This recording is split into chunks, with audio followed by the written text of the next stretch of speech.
Здравствуйте, уважаемые читатели и зрители Якутского Саха-информационного агентства. Мы находимся на крупнейшем кладбище столицы республики на Маганском тракте. В 2019 году ЕСИА писала о том, что в год происходит 1600-1800 захоронений в городе Якутске. И очень остро стоит вопрос нехватки земель для новых захоронений. Фактически в то же время был поднят вопрос о строительстве крематория, который будет введен фактически в эксплуатацию в 2023 году. Давайте разберемся, как и зачем это будет происходить.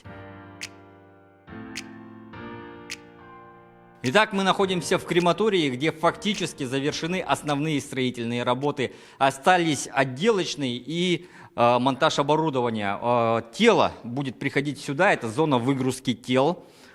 Потом сюда это зона хранения, где соблюдается определенный температурный режим, чтобы тела хранились с соблюдением всех санитарно-эпидемиологических правил. Далее тело поступает в зону кремации. Здесь стоит печь, где и будет проходить, собственно, процесс кремации.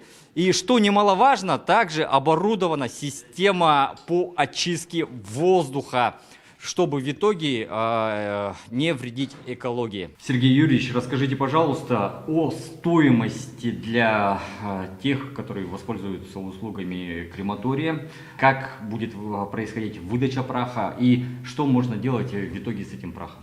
Стоимость будет от 25 до 30 тысяч рублей на кремацию. Это без услуги прощального зала и без срочности. Срочная кремация она будет дороже. Вот, все зависит не только от срочности, еще есть некоторые нюансы.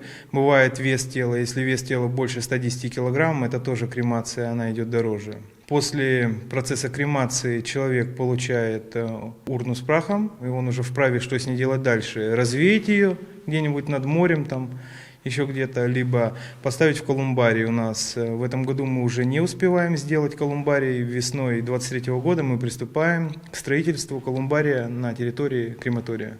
Скажите, пожалуйста, есть ли возможность кремации домашних животных, питомцев, какие-то дополнительные услуги? Опять же, расскажите, пожалуйста, про урны, где их можно заказать или будет происходить бесплатная выдача? Кремация домашних животных, либо животных у нас не будет. У нас только кремация идет тел, это первый момент. Второй момент по выдаче урн, да, человек вправе сам выбрать, какую он урну хочет, эконом-вариант, сегмент, да, либо дороже. Это он уже будет сам выбирать. Когда он приедет в данный крематорий, администратор предложит ему комплекс, какой он сможет выбрать, какую урну выбрать, какая кремация будет у него, срочная или обычная, будет ли прощание в этом комплексе, человек уже сможет сам сделать свой выбор.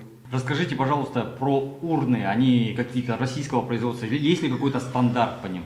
Есть российского производства, есть поставщики с Китая, вот, будут разные выборы урн. С материальной, с физической стороной процесса кремации мы разобрались. Давайте дальше узнаем, как обстоят дела с духовной составляющей, с религиозной точки зрения.